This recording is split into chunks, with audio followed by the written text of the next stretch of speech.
ba? Yes! Yes! Bago-bago si Owen.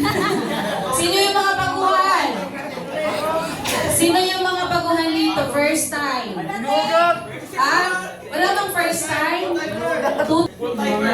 Anyway, para sa mga hindi nakakilala pa sa akin, para mas makilala niyo po ako sa mga ngayon lang ako nakita at sinasahod lang lagi. Hataw ng hataw, di ba? Coach Trish. Anyway, I am Nessie Rivera. So, syempre, ang asawa ni Marlon.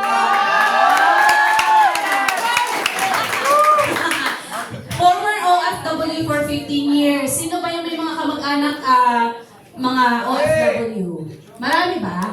Okay, so makaka-relate. Anyway, because of this community, ito po yung mga na-achieve natin. Millionaires Club member, I hit my first million in just 4 months. And then, syempre, Gold Executive, top 1, 2021 ng Jilin All-Star, top 20 Project High 2023, Easy, top 500, local and international, travel qualifier, and top 2 ng Technopath 2022. So, next slide po. Ito po kami before, para just to inspire you guys, na kumbaga, nagsimula kami sa wala ding alam na katulad niyo po. Okay? Mas naririnig ko yung boses ni Up Jerwin tsaka ni Up Boy sa likod eh. Anyway, so dito po kami nagsimula. Actually, sa mga hindi pa alam yung totoong story ko, bakit po ako na-involve sa ganitong klaseng business? Because of my partner. Kasi dati, ako po ay may doubt and fear. And hindi po ako naniniwala sa ganitong klaseng business kasi because yung mga naririnig ko po sa ibang tao. Okay? So hanggang sa naging OFW kami at the same time, kasi naalala ko 2016 siguro, 2006, nung nagsisimula pa lang po yung Easy or yung AIM Global, na-invite na po kami dito. So since po kami, ang mindset namin ng asawa ko is monthly na meron kaming income, kaya green up po namin yung opportunity na mga ibang bansa. So that time, hanggang sa tumagal ng tumagal, diba? Hanggang sa na-realize namin na one day, nagsabi na sa amin yung anak ko na mag-birthday siya that time, na sabi niya sa akin, Mami, hindi ko kailangan ng material na bagay. Ang kailangan ko, yung time nyo. Diba? So, gaano kasakit sa isang nanay na gano'n yung sabihin sa'yo. Kaya kung ikaw may nanay ka sa ibang bansa, na nandito ka sa community, gawin mo yung best mo para mapauwi mo yung nanay mo na grabe yung sacrifices sa ibang bansa. Hindi po madali ang pagiging OFW. Lang nila sa picture na okay sila, pero deep inside, hindi nyo alam kung ano yung pinagdadaanan ng OFW. So ngayon, hanggang sa umuwi po kami 20, hindi ko na maalala, di ba? 2019, kasi po, hindi na po kami pumayag na babaan yung sahod namin. Kasi i-renew ka, tapos bababain yung sahod mo. Eh, kung kinukulang na yung dating sahod mo, paano kung bababaan pa? So kami po, ni Upboy is breadwinner. So lahat kami po nagsusupport sa family. So hindi kami pumayag. In short, buti na lang. Kasi that time, pandemic. May mga reason bakit nangyayari sa atin yung isang bagay. So, pag kinonect mo siya, kaya pala nangyari sa akin to kasi bibigyan kami ng tamang opportunity.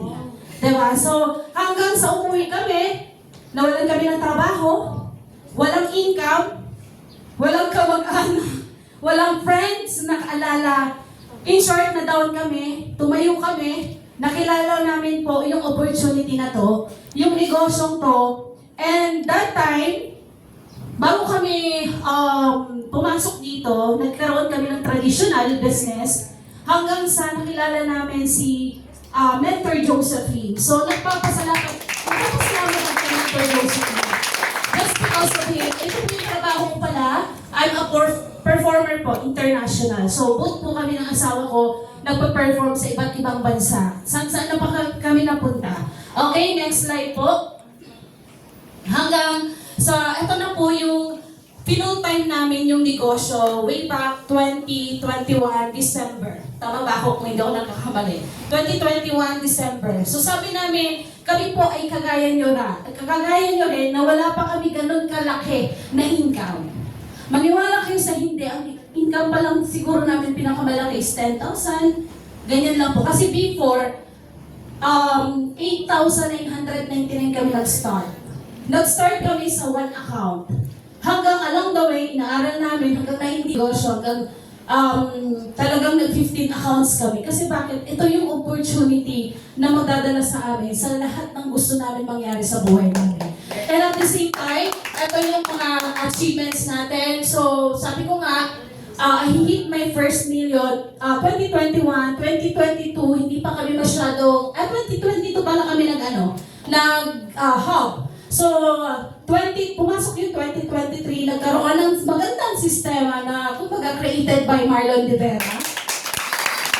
Ako yung kapag-isip ng sistema na kung saan, sabi ko, mas pinabilis, pinadali, mas makakatulong sa mga OFWs, mas makakatulong sa atin, diba? So hanggang sa hinataw ko ng hinataw, halos wala po akong time nun. Paano ko Imagine, isa po akong nanay. Nag-aaral yung anak ko ngayon. Paano ko siya na-manage? Enjoy ko lang.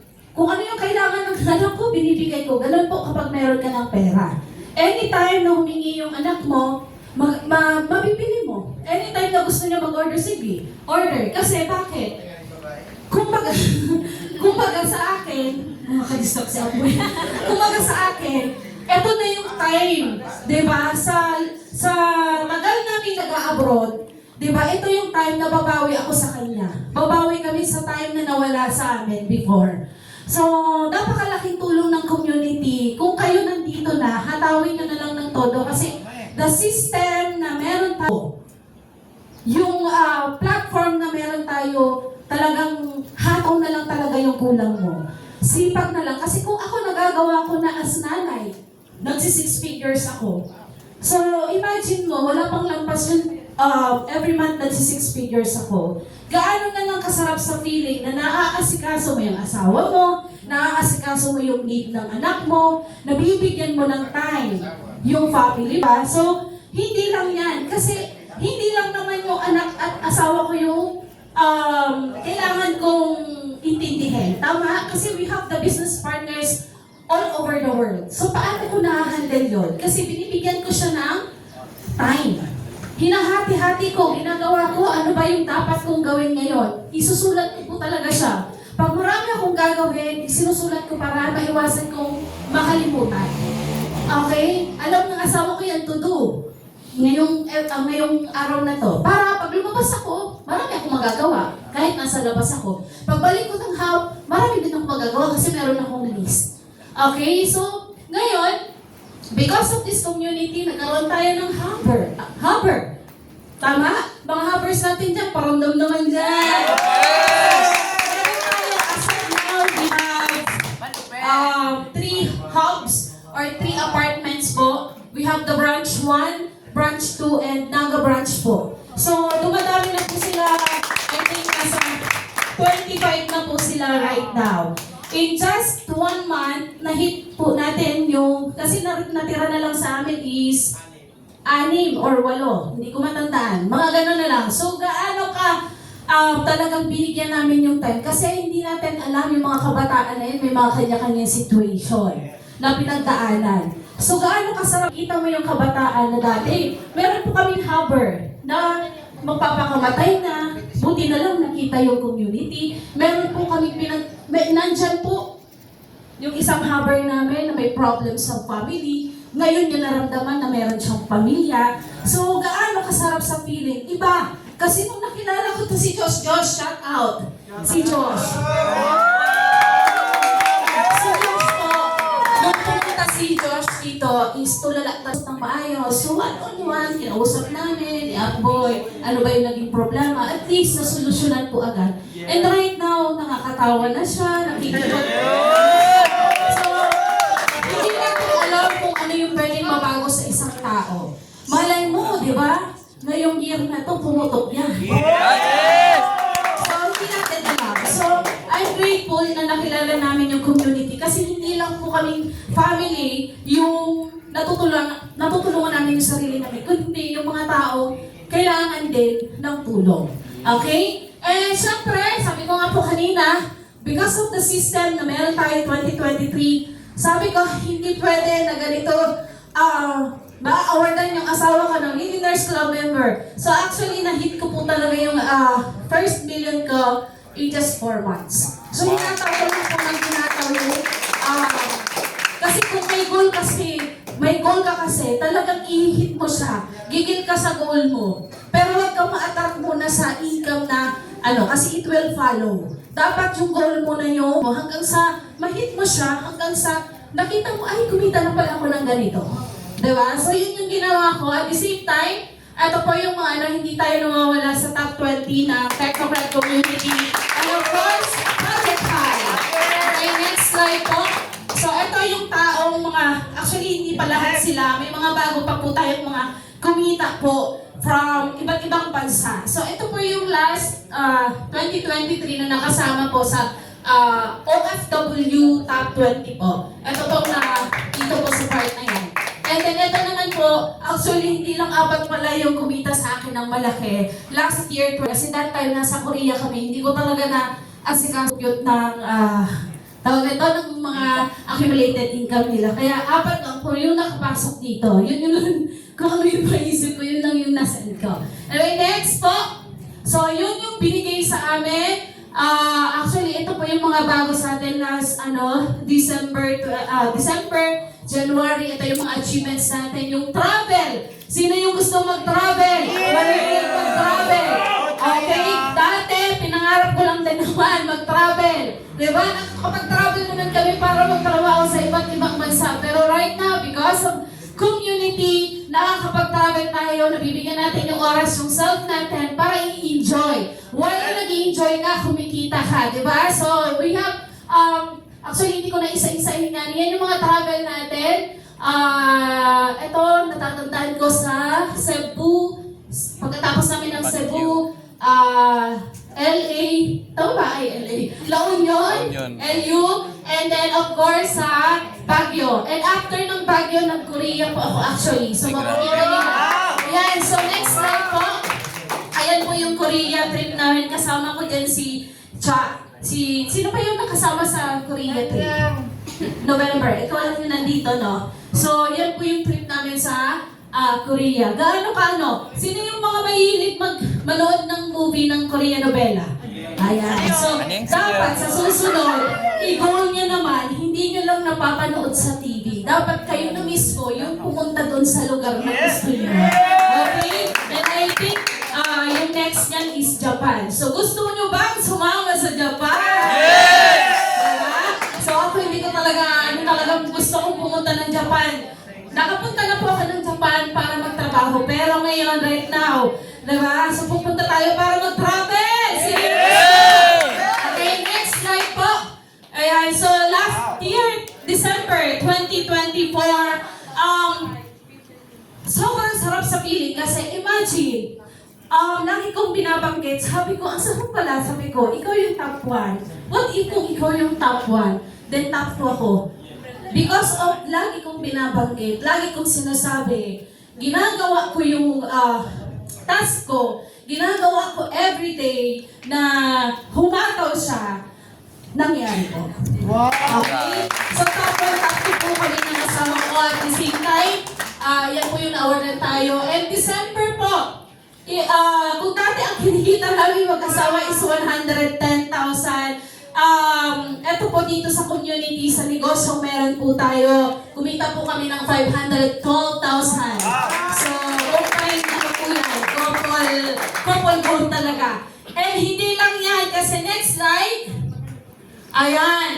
So, kung December kumita kami ng 512, tumaas po siya ng 828,000. Couple goals ulit yan. Diba? So, yun yung kumita natin. And ito yung bagong-bagong nilabas namin ng asawa ko. Sisigaw nyo na, sino yung gusto magkaroon ng Camaro? Naalala ko dati, lagi lang namin pinopost yan. Ang trabaho namin before is nasa banda pa kami. Pinupost namin hanggang sa dumating yung, meron kaming sasakyan, na pinagawa talaga namin, pinapaint talaga namin ng bumblebee. Pero right now, di ba? Hindi mo inaakala na naging totoo talaga siya. Di ba?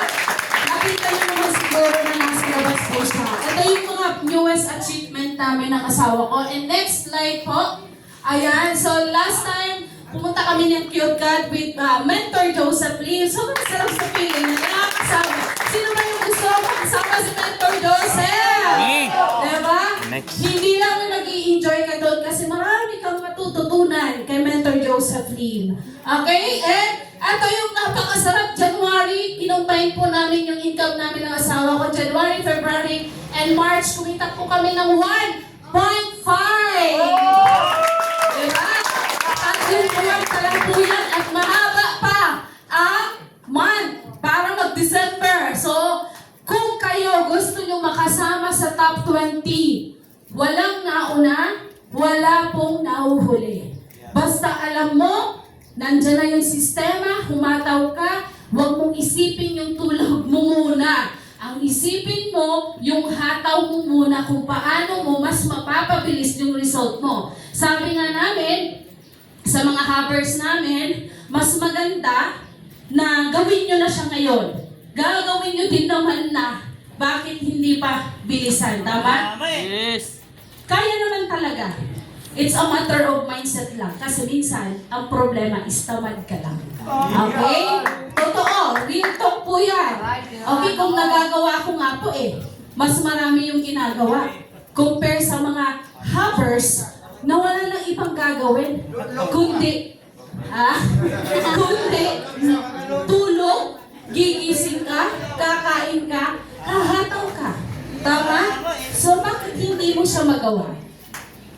Gawin mo, lista ka ng mga gagawin mo, ilista mo yung mga goal mo, napakasarap sa feeling yung lahat ng nilagay mong goals mo, paunti-unti, chine-checkan mo siya. Diba? Okay, so next po, next slide. So ito, one day, babalikan mo or balikan mo at tawanan mo na lang yung mga panahon na to-challenge ka. It's normal. Kahit wala ka sa negosyong to, may pagdadaanan ka pa rin. Mas malala ka. Tama? Pero andito ka sa community, andito yung mentors mo, andito yung mag-guide sa'yo, susundan mo na lang po talaga sila. Okay? And umiyak, alam ko umiiyak kayo sometimes. Natama ba yung ginawa ko? Nakaka-feel naman kami niyan. Abnormal ka na kung hindi ka umiiyak. Tama? Totoo. Kami po ni Upboy, sometimes, may mga ganyan po kaming down moment po kami. Pero, hindi po namin yan pinapakita sa hoppers. Kasi bakit? Kami as leader, kapag kami ang medyo nanghina, manghihina rin po yan. Kaya ang ginagawa namin ni Upboy, kami lang nag-uusap through chat. Diba? Saan ka nakakakita? Mag-asawa, magkaiba ang hub. Ganun po ka-professional ang ginagawa namin mag-asawa. Kasi just because na gusto namin makatulong sa mga hoppers, gusto namin makatulong sa ibang tao na kailangan. Tama? So, ngayon, maaalala mo yung nagdadasal ka. Nagdadasal ba kayo? Yes! Of course, wag lang pray ng pray. Kasi baka wala ka naman action. Diba? So, nagdadasal ka at tahimik na lumalaban. Tama ba? Yes! Diba habang nagdadasal ka, Lord, diba? Depende sa dasal mo yan. Baka mamaya, Lord, ibigay mo na yung 1 million sa akin, tapos wala ka pang direct. Paano ibigay sa'yo? Parang hindi alive yun. Diba? Magic. Diba? Lumalaban kayong panahon na munti ka lang sumuko. Diba? Okay lang yan. Minsan, pumipitik talaga yan sa atin. Hindi mawawala yan kasi minsan may kailangan ka lang talagang pakinggan. May kailangan mo lang siyang i-open, pero huwag ka na mag-open sa mga kagaya mo, mas mahina pa sa'yo, baka mamaya mag-recruitan kayo niyan. Diba? So, sino yung kakausapin niyo? Ano ba dapat yung gagawin niyo? Wala naman ibang makakatulong po sa atin, si mentor. Tama? Alam niya na at pinagdaanan niya rin yan. Kaya kung kayo nakakaramdam ng ganyan, normal po yan. Kausapin nyo yung taong alam nyo makakatulong sa inyo. Pero yung taong alam mo hindi makakatulong sa inyo, huwag naguhi. Okay? So, one day, mararamdaman mo na lang na nakuha mo na yung pangarap ko lang naman dati. Totoo po yan. Kasi kami naman po, kung ano yung mga achievement namin ngayon, kung ano yung nangyari sa buhay namin ngayon, dati naman hindi kami kumikita ng 6 figures. Diba? Dati kumikita lang kami 5,000. Dati nga ang direct referral is 1,000 pa lang eh. Nung naabutan ko. Tama? Kasi ngayon, ang pinakamababang kinikita natin is 10,000. So bakit wala nang ibang rason para hindi mo siya hatawin? Tama eh. Okay?